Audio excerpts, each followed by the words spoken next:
नमस्कार दोस्तों, my name is doctor Mahesh Sahu. I am a physiotherapist. I am from Indore. आज हम बात कर रहे हैं एक ऐसी टेक्निक के बारे में जो आज के टाइम पे हर एक जन की ज़ुबान पे है। पेशेंट डायरेक्टली आते हैं और खुद ही बताते हैं कि हमें ये तकलीफ़ हो रही है और हमें ये करवाना है। तो मैं बात कर रहा हूँ कायरोप्रैक्टिस के बारे में। अभी आज के टाइम पे आपने व्हाट्सएप पे देखा होगा, इस तरह के बहुत सारे वीडियोज़ वायरल होते रहते हैं जिसमें थेरेपिस्ट जो है वो पेशेंट को मैनिपुलेट कर रहा होता है, जिसमें क्रैकिंग की आवाज़ आती है, जो nitrous oxide gas leak out होता है मैनिपुलेशन के बाद, उसकी वजह से आती है और ये क्रैक्स निकालते हैं। इसके बाद पेशेंट काफ़ी अच्छा और बेटर फील करता है। तो आज मैं कायरोप्रैक्टिस के बारे में थोड़ा आप लोगों को इन्फॉर्मेशन देना चाहता हूँ कि कायरोप्रैक्टिस होता क्या है और कब-कब हमको इसकी रिक्वायरमेंट पड़ती है और कब हमको इसको अवॉइड करना चाहिए। कायरोप्रैक्टिस में हम मैनिपुलेट करते हैं हमारे स्पाइन को और हाथ-पैर के जॉइंट्स को, जिसको हम मैनुअल थेरेपी कहते हैं। ये हमें कब-कब रिक्वायरमेंट पड़ती है, देखिए अगर आपको कोई एक्यूट इंजरी है और आपका मसल बहुत स्पाज़म में चला गया है, जिसको हम किसी और तरह से मैनेज नहीं कर पाते हैं, तो हमको कायरोप्रैक्टिस के पास जाके एक तरह से एडजस्टमेंट करवाना चाहिए। इसको आपको समझना बहुत आवश्यक है कि कब आपको रिक्वायरमेंट पड़ती है। हमें लो बैक पेन है, अपर बैक पेन है, सर्वाइकल पेन है, शोल्डर पेन है, एल्बो पेन है, नी जॉइंट पेन है, सारे पेन में हम कायरोप्रैक्टिस की हेल्प से बहुत हद तक हम बेनिफिट पा सकते हैं। लेकिन कायरोप्रैक्टिस में क्या होता है, हम जब जॉइंट का मैनिपुलेशन करते हैं तो आफ्टर ऑल बोन को मूव कौन करता है? ये मसल्स मूव करती हैं। तो हमको मैनिपुलेशन के बाद जो पर्टिकुलर मसल्स है जिसकी वजह से वो बोन सबलक्सेट हुई है या अपनी जगह से सरकी है, उस मसल्स को एडजस्ट करना चाहिए ताकि हमको लॉन्ग टर्म कायरोप्रैक्टिस एडजस्टमेंट का इफेक्ट आ सके। दूसरी बात ये है कि जब भी हम कायरोप्रैक्टिस एडजस्टमेंट करते हैं या जो हम व्हाट्सएप में वायरल वीडियोस देखते हैं तो उसमें नॉइस बहुत क्रिएट होता है। तो देखिए मैं अभी परफॉर्म करके बताऊंगा एक पेशेंट को, जिसमें हम होलिस्टिक अप्रोच सिर से लेकर पांव तक के सारे जॉइंट्स को हम एडजस्ट करेंगे, लेकिन वो आवाज मुझे सुनाई देगी, पेशेंट को फील होगा, लेकिन इस तरह से जैसे ये आता है, जैसे देखिए मैंने ये चटकाया, तो ये आवाज आ रही मुझे आ रही है, लेकिन ये आपको बहुत कम सुनाई दे रही होगी। ये इस तरह से बहुत ज्यादा साउंड नहीं आता है, वो क्रिएटेड रहता है ना। तो आप इसका एक्सपेक्ट नहीं करिए कि आपको साउंड आएगा, पहली चीज। दूसरी चीज ये है कि साउंड नहीं आया तो हमारा जॉइंट एडजस्ट हुआ क्या, नहीं हुआ, ऐसे नहीं सोचना है। साउंड आना नहीं आना ये सेकेंडरी चीजें हैं। अगर आप एक परफेक्ट हाथ में हैं और वो उनको बायोमैकेनिक्स का नॉलेज है, परफेक्ट कायरोप्रैक्टर है या थेरेपिस्ट है जो आपको ड्रॉप टेबल के जरिए या फिर कायरोप्रैक्टिस के जरिए आपको एडजस्टमेंट कर रहे हैं और उनको प्रॉपर नॉलेज है, आपको साउंड आए या ना आए, आपका जॉइंट जो है वो मैनिपुलेट होगा, प्रॉपर मैनिपुलेट होगा, उसका अरेंजमेंट होगा, ठीक है। इसके बाद हमको आसपास के मसल्स को कैलकुलेटिव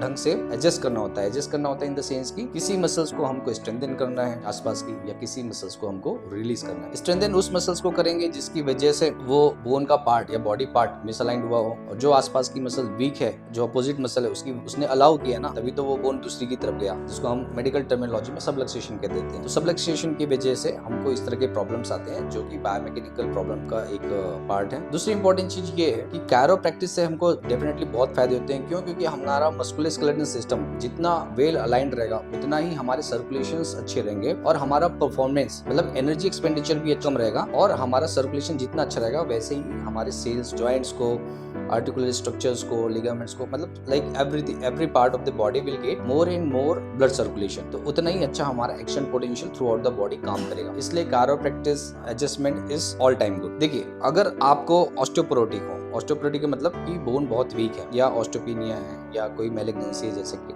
कैंसर वगैरह है, या फिर कोई फ्रैक्चर है, या फीवर है, या प्रेगनेंसी का केस है, तो इन सब केसेस में, या ओपन वुंड है, तो इन सब केसेस में हमको कायरोप्रैक्टिस एडजस्टमेंट अवॉइड करना चाहिए। जो भी व्यक्ति कायरोप्रैक्टिस एडजस्टमेंट पेशेंट को कर रहा होता है, वो प्रॉपर आपकी हिस्ट्री लेंगे पहले आपको कभी फ्रैक्चर हुआ कि नहीं, कोई इंजरी तो नहीं है, कोई लिगामेंट कभी टूटी तो नहीं है, कोई सर्जरी तो आपने नहीं करवाई है, इस तरह से वो प्रॉपर असेसमेंट लेते हैं, उसके बाद ही वो एडजस्टमेंट करते हैं। तो आज के टाइम पे chiropractic adjustment is all time good. और एक इंपॉर्टेंट चीज जो है मैं आपको जो बताना चाहता हूँ वो ये है कि देखिए हमारा डे टू डे लाइफ में बॉडी जो है वो मिसअलाइन हो जाती है। Right side and left side के मसल्स कोऑर्डिनेशन में काम करते तो जरूर है, लेकिन एम्पलीट्यूड उतना परफेक्ट नहीं रहता। मतलब ये ज्यादा काम करेगा, ये कम काम करेगा, ये ज्यादा काम करेगा, ये कम काम करेगा, तो इसकी वजह से हमारे बॉडी में मिसअलाइनमेंट के चांसेस हमेशा ही रहते हैं। इनफैक्ट मेरी बॉडी में भी मिसअलाइनमेंट होगा, ये नॉर्मल प्रोसेस है। तो हमको कायरोप्रैक्टिस एडजस्टमेंट जो है वो कम से कम महीने में एक बार, चाहे आपको कोई सिम्टम्स हो, दर्द हो, स्टिफनेस हो, नहीं हो, तभी भी हम महीने में एक बार हम कायरोप्रैक्टिस एडजस्टमेंट करवा सकते हैं। इससे क्या होगा, इससे आपको आने वाले टाइम पे अगर कोई प्रॉब्लम आने वाला भी हो, या बॉडी में कोई स्टिफनेस भी हो, या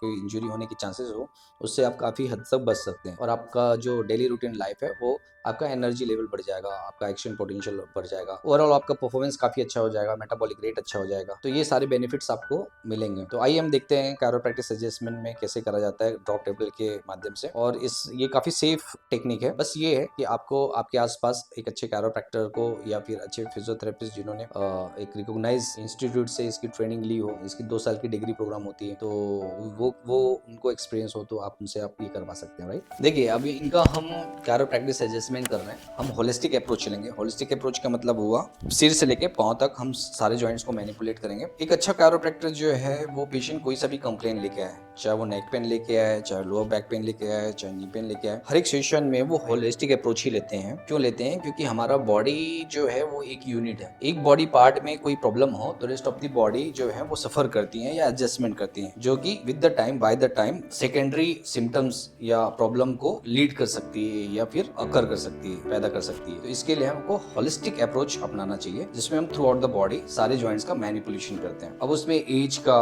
प्रीवियस हिस्ट्री का, इन सब चीजों का ध्यान रखा जाता है। तो इसमें वैसे तो बहुत सारे टेक्निक्स रहते हैं, लेकिन सारे टेक्निक्स को आपको एक ही पेशेंट में अप्लाई करना ये जरूरी नहीं है। आप जो भी आपको फाइंडिंग्स है, जो हिस्ट्री आप पेशेंट को ले रहे हैं और जो आपके क्लिनिकल प्रेजेंटेशन में आ रहा है, उसके हिसाब से आप टेक्निक्स को चूज कर सकते हैं, राइट। सो इस पेशेंट में हम ट्राई करते हैं।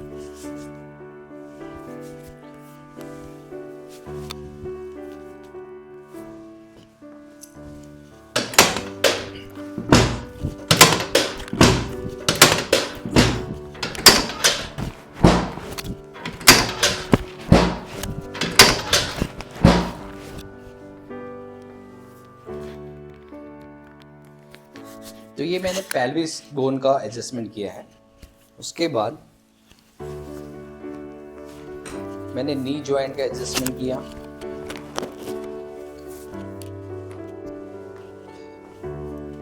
देन अगेन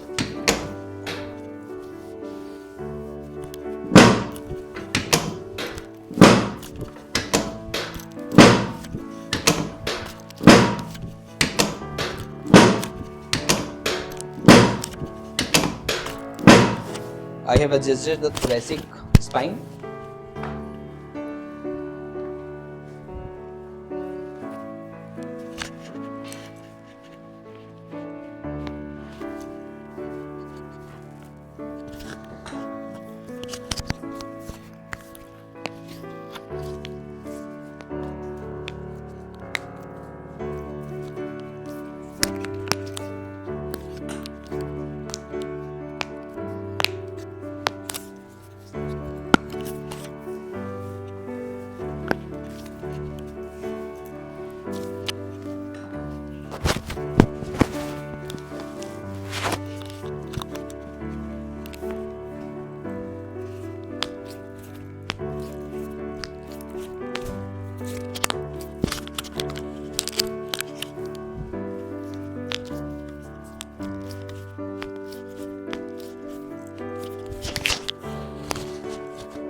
अब देखिए ये मैंने होलिस्टिक अप्रोच इनके बॉडी में परफॉर्म किया।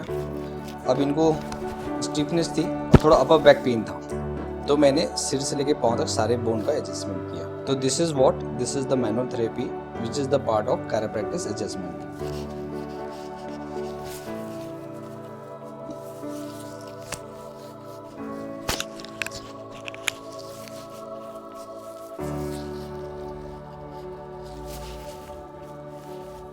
तो this is the holistic approach of chiropractic. तो इस तरह का अलाइनमेंट जो है, आपको कोई प्रॉब्लम हो या नहीं हो, आप महीने में एक बार जरूर करवाएं। इससे आपको आने वाले टाइम पे कोई मैकेनिकल इश्यूज होने वाले भी हो, वो उससे भी आप कुछ नहीं तो 80 से 90% तक आप उसको अवॉइड कर सकते हैं। और ये बिल्कुल सेफ है, और इसमें और भी बहुत सारे टेक्निक्स हैं, उसको एज पर रिक्वायरमेंट हम परफॉर्म करते हैं पेशेंट्स पे। आज के लिए इतना ही। Thank you so much. Next video में कुछ और नई चीज़ लेकर मैं आपके लिए आता। Thank you.